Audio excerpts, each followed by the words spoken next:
ሁላችን እዚህ ያለነው ኦርቶዶክስን ያገኘናት ከአባት ከእናት ነው። እያንዳንዶቻችን እምነት ነፋሶች ይመጣሉ፣ መናፍቃን ይመጣሉ፣ የሚያስቱ ይመጣሉ። ጊዜው ነው፣ 21ኛው ክፍለ ዘመን ነው። አዎ የክርስቶስ መድኃኔዓለም ክርስቶስ ለመምጣት ሲቃረብ ብዙ ምልክቶች አሉ። የኢትዮጵያ ኦርቶዶክስ ተዋሕዶ ቤተክርስቲያን መሰረቷ ቤተክርስቲያኗ የተገነባች ጣሪያዋ፣ ግድግዳዋ፣ ጉልላቷ በስብከተ ወንጌል ነው። ስለዚህ የቅዱስ ቃሉ ከተማር ማንም አይገፈትርን፣ ማንኛውም ጎርፍ ሊወስደን አይችልም፣ ማንኛውም ነፋስ ሊያናውጠን አይችልም። መናፍቃን እኮ እኛን አይጠይቁንም። ለምን? ያውቃሉ።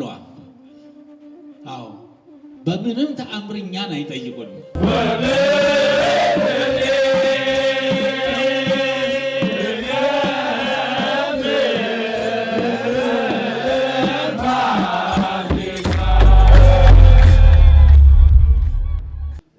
ብዙ ነገሮች እንሰማለን፣ ብዙ ነገሮች እናዳምጣለን። ጆሮአችን ሁሉንም አገልግሎት ይሰጣል። ግን ጠቃሚው የሚቀድሰን ብርታት የሚሰጠን ዛሬ በዚች ምድር ኋላ በሰማይ ዛሬ በስጋ ኋላ በነፍስ ክብር የምናገኝበት የ3 ዓመት ከ3 ወር የሰበከው መድኃኔዓለም ክርስቶስ ቅዱስ ወንጌል መልሰን መላልሰን ደግመን ደጋግመን ስንማር ነው። መምህራኖቹ ረጅም ሰዓት ወስደው 2 መምህራኖች አስተምረዋል። እጅግ በጣም ደስ ይላል። ለቅዱስ ወንጌል ለስብከተ ወንጌል ጊዜ ልንሰጠው ይገባል። ለቅዳሴ 2 ሰዓት ሰጥተነዋል። ስጋውና ደሙን የሚለወጥበት ነው። የኛ ስራ ነው፣ የካህናት ስራ ነው። አልፎ አልፎ በዜማም አልፎ አልፎ በግዕዝም ስለሚነበብ ለእናንተ ብዙ ላይገባችሁ ይችላል። ግን ለእናንተ የሚጠቅማችሁ እንደዚሁ ፊት ለፊት ቁጭ ብለን ቅዱስ ወንጌልን ምዕራፉና ጥቅሱን እየተነገረን ስንማር እስከ መጨረሻ ጸንተን እንኖራለን። ቅዱስ ጳውሎስ ስንፍናን አስወግዳችሁ ጌታ ኢየሱስ ክርስቶስን በትጋትና በንቃት አገልግሉ ነው ያለው። አዎ ሮሜ 12:10 ላይ ስንፍና አይጠቅምም። ቤት የሚያመሹ በዚህ ሰዓት ቤታቸው የሚቀመጡ አሉ።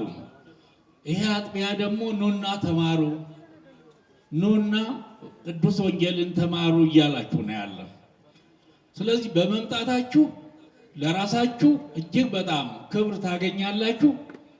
ሌላው ደግሞ ትልቁና ዋነኛው ደግሞ እስከ መጨረሻ የጸና ይድናል። ወዛዝለፈ ትዕግሥተ ውእቱ ይድን። እስከ መጨረሻ የጸና በምን? በኦርቶዶክስ በእምነቱ። ሁላችን እዚህ ያለነው ኦርቶዶክስን ያገኘናት ከአባት ከእናት ነው። ዛሬ በስጋ የምትወልዷቸው ደግሞ የግድ ደግሞ እናንተን ተክተው መቀጠል ይገባቸዋል ማለት ነው። ስለዚህ ቅዱስ ወንጌል ለቅዱስ ወንጌል ክብር ስጡ። አባቶች ሐዋርያት ሌላ ነገር አላስተማሩም። ይህ ቅዱስ ወንጌል ነው። ድውይ የተፈወሰው በዚህ ነው። አይነ ስውር አይናማ አይሆንም በዚህ ቅዱስ ወንጌል ነው። ሽባዎች የዳኑት በዚህ ቅዱስ ወንጌል ነው። አዎ አባታችን ቅዱስ ጴጥሮስ የሐዋርያት ሥራ ምዕራፍ 9 ቁጥር 36 ጣቢታን በጸሎት ተጎብሶ ሰግዶ እግዚአብሔር ለምኖ አስነሳት ይላል ቅዱስ ጳውሎስ። እንግዲህ እምነት መጀመሪያ መነሻችን እምነት ነው።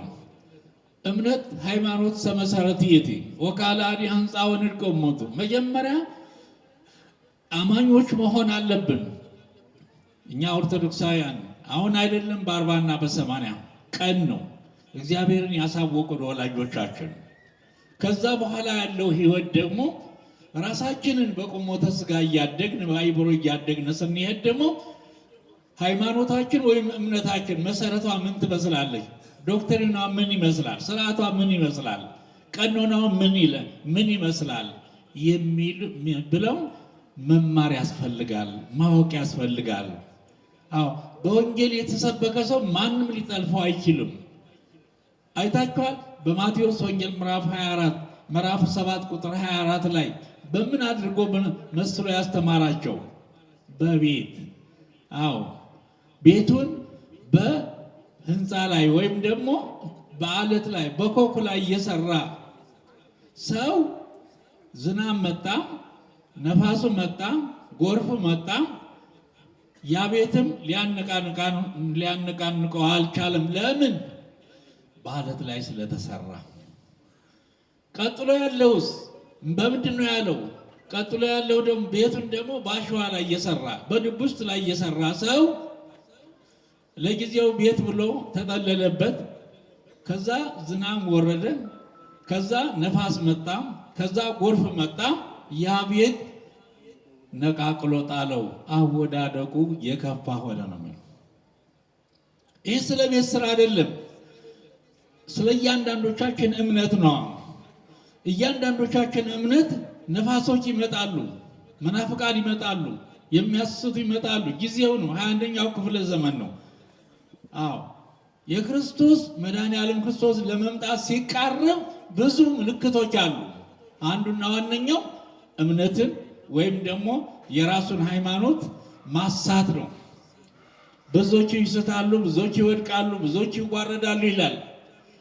ስለዚህ እምነትን እንግዲህ በደንብ አድርጎ ለመያዝ ወንጌልን መማር ያስፈልጋል። አንዳንዴ ደግሞ ጥያቄና መልስ መኖር አለበት።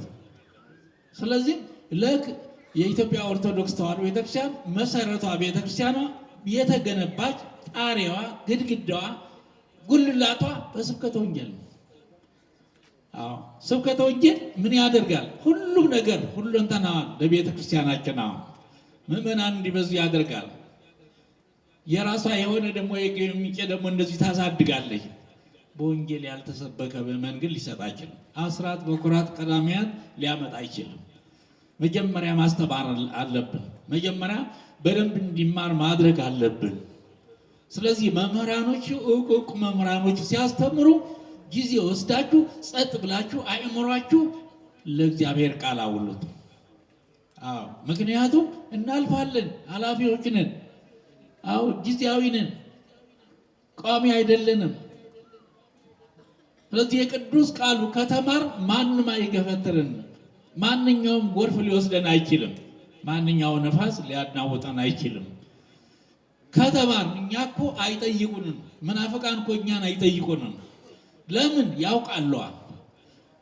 አዎ በምንም ተአምር እኛን አይጠይቁንም፣ አይፈትኑንም። እኛ የተማርን ስለሆነ። እናንተ ግን ካልተማራችሁ በየስራ መስኩ በየምትውሉበት ሁሉ በማህበራዊ ኑሮ ትገናኛላችሁ። ስለዚህ ተምራችሁ ነው ጽኑ የምትሆኑ። ምንድነው የጸናችሁ የምትሆኑ? ወንጌል ስትማሩ ነው። ሰዓት ወስዳችሁ ማስታወሻ ይዛችሁ። አዎ መምህራኖቹ እውቅ መምህራኖች ሲያስተምሩ በዚህ በማንኛውም መድረክ የሚተላለፈው እናንተ ምዕመናን ጸንታችሁ እንድትኖሩ የሚያበረታታ ትምህርት ነው የሚሰጠው። መምህራኖች ያስተምራሉ እኮ ተጨንቀው ተጠበው ጥቅስን አገናኝተው ያስተምራሉ። ስለዚህ ፈቃደኞች ሁኑ። ይሄ ደግሞ ፈቃደኝነት ደግሞ ለራሳችሁ ነው። አዎ የቤተክርስቲያን አባቶች ኃላፊነት አለብን፣ ትልቅ ኃላፊነት አለብን። እናንተን መጠበቅ አለብን። እናንተን ማስገንዘብ ማስተማር አለብን። ካላስተማርን ደግሞ እኛም እንጠየቃለን። ስለዚህ የሚሰጡት ትምህርቶች ሁሉ ሰዓት ወስዳችሁ ጠዋትም ቅዳሴ ያስቀደሳችሁ ጥሩ ነው። ከዛ ክፍለ ጊዜ የስብከተ ወንጌል ክፍለ ጊዜ አለ። በዛን ጊዜ ነው መማር ያለባችሁ። አትሂዱ፣ ቤቱ የትም አይሄድም። እክል እስካገጠማችሁ ድረስ ለእግዚአብሔር ቃል ቅድሚያ ስጡ። አዎ አምላካችን የተናገረው ነው። ቅዱስ ወንጌል ማለት 3 ዓመት ከ3 ወር ያስተማረው ተአምራት የሚያደርግ ነው። ስለዚህ ብርቶች እንሆን፣ ጠንካሮች እንሆን፣ በእምነታችን ጸንተን እንኖር። አዎ ወላጆቻችን ያወረሱን እምነት ምንም እንከን የላትም። እኛንና እናንተ ግን ሰምና ወርቅ ሆነን ጥርስና ከናፍር ሆነን እየተግባባን ለአስተማሪዎቹ እውቅና እየሰጣችሁ ለእናንተም ክብር እየሰጠን በዚህ እኮ ነው መድኃኔዓለም ክርስቶስ ወናሁ አነ እሄሉ ምስሌኩም በኩሉ መዋዕል እስከ ሕልቀተ ዓለም በማቴዎስ ወንጌል ምዕራፍ 28 ቁጥር 16 እነሆ እኔ እስከ ዓለም መጨረሻ ድረስ የዓለም እስከሚያልፍ ድረስ ከእናንተ ጋር ነኝ። ክብር ምስጋና ይግባው ለአምላካችን። ከሰማያን ከአስተማሪዎችም ጋር ይኖራል። ለምን? ቅዱስ ቃሉ ነው። አዎ ሆሩ ወመሃሩ ኩሉ አሕዛበ ወንዝ ታጠምቁ ወንበሉ በስመ አብ ወወልድ ወመንፈስ ቅዱስ። እንግዲህ ሂዱና ሕዝብን አስተምሩ ነው። ማስተማር ትልቅ ዋጋ አለው ወገኖቼ። አዎ ማስተማር ትልቅ ዋጋ አለው። መማር ትልቅ ክብር አለው። ስለዚህ ለመምህራኖቻችሁ ክብር እየሰጣችሁ ተማሩ። ልጆቻችሁም አስተምሩ። የቤት ጠባቂ አታድርጓቸው፣ አምጧቸው። እዚህ እኛ ጋር ያርፉን ግድ የለም። ምንም በእነሱ የሚሰማ ድምፅ ካለ እንችለዋለን። ከዛም እንደተከበረች ቤተክርስቲያን ትቀጥላለች። በአሁኑ ሰዓት ያለውን ታውቁታላችሁ። በእምነት በኩል በየመስሪያ ቤቱ ሁሉ ጊዜም የኔ ይበልጣል ነው። መቼም አለመታደል ሆኖ የእግዚአብሔር መንግስት አንዲት ነች። አዎ የእግዚአብሔር መንግስት 10-5 የሚባል የለም። ግን በዚህ ምድር ላይ ግን ምን ልበላችሁ? የኔ ይበልጥ። ስለዚህ ምዕመናን በርቱ። በጣም ጥሩ ነው በእውነቱ። ክቡር ዋናው አስተዳዳሪና ሰበካ ጉባኤና የስብከተ ወንጌል ኃላፊዎች እጅግ ላመሰግናቸው እፈልጋለሁ። ለምን? ትልቁ ተልእኳችን ወንጌል መስበክ ነው ብያችኋለሁ። ክርስቶስ የሰበከው ወንጌል ነው። አዎ ልዩ ክብር መስጠት አለብን። ጊዜ ወስደን መማር አለብን። ለመምህራኖቹም ክብር እየሰጣችሁ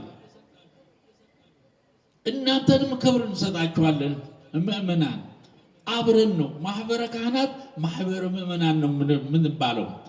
እቺ ቤተ ክርስቲያኗ ያለች በምድር ያለች ገነት፣ ሰውና እግዚአብሔር የምታገናኝ አያችሁ። በምድር ያለች ገነት በዚች ቤተ ክርስቲያን ደግ እንደው እንጂ ክፉ አይሰራባትም። የጽድቅ ስራ እንጂ ኃጢአት ስራ አይሰራም። እንዲያውም ወደዚች ቤተ ክርስቲያን ስንመጣ ተጠንቅቀን ንጽሐ ሥጋን ጠብቀን። ለምን? ንጹሕ ቅዱስ ቦታ ስለሆነ በቅዱሳን መላእክት የታጀበ ነው። ሥጋውና ደሙን የሚፈተትበት ነው። ስብሐተ እግዚአብሔር የሚፈስበት ነው። ስንት ስብሐተ እግዚአብሔር ይፈሳል በዚሁ። ወደ ማን ነው? ወደ አምላካችን። አምላካችን ደግሞ እንደ ቅዱስ ቃሉ ማህሌቱን፣ አገልግሎቱን፣ ጮኸቱን፣ መዝሙሩን ተቀብሎ ይባርከናል። ዛሬ በዚህ በሥጋ ባለን ይባርከናል። ኋላ ደግሞ በእግዚአብሔር መንግሥት የሰራነውን በስቶ ተባዝቶ እናገኘዋለን። ስለዚህ እግዚአብሔር ይባርካችሁ። ምዕመናን በርቱ፣ ጠንክሩ። በጣም ጥሩ ነው። እኔ በጣም ደስ ብሎኛል። ስራችን ነው፣ ተልኳችን ነው። እግዚአብሔር ይባርካችሁ። አንዴ ብድግ በሉ።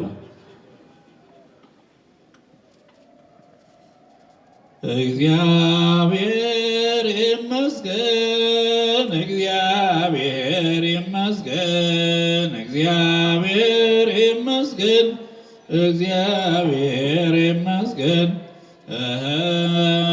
ለዚህ ያደረሰን፣ ለዚህ ያደረሰን እግዚአብሔር ይመስገን ለዚህ ያደረሰን፣ ለዚህ ያደረሰን እግዚአብሔር ይመስገን፣ እግዚአብሔር ይመስገን፣ እግዚአብሔር ይመስገን፣ እግዚአብሔር ይመስገን፣ እግዚአብሔር ይመስገን ለዚህ ያደረሰን፣ ለዚህ ያደረሰን እግዚአብሔር ይመስገን ለዚህ ያደረሰን፣ ለዚህ ያደረሰን እግዚአብሔር ይመስገን። እግዚአብሔር ይባርካችሁ። እግዚአብሔር ይቀድሳችሁ።